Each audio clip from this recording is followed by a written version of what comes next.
Se chauffer, ça coûte cher, et c'est encore plus chaud pour la planète, car la production de chaleur émet à elle seule 40% des émissions de CO2 liées à l'énergie au niveau mondial. Mais pas de panique, des solutions existent.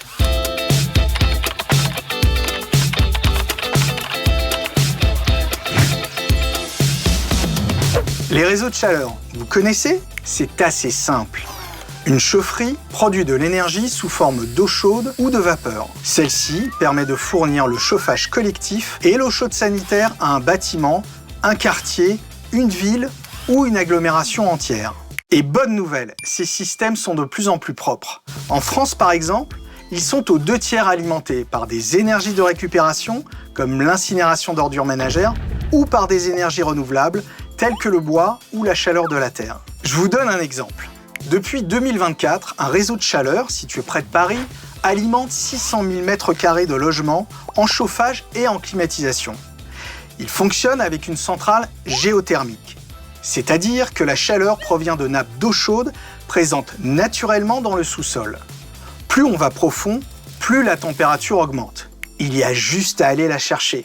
Ce système, piloté par Engie Solutions, va permettre d'éviter chaque année l'émission de près de 5000 tonnes de CO2, soit autant que la fabrication de 130 000 smartphones.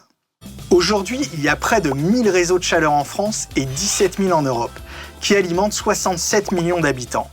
Presque de quoi chauffer la population britannique.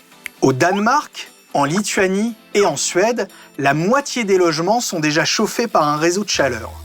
Pas besoin de vivre dans une grande ville. Toutes les communes peuvent le faire.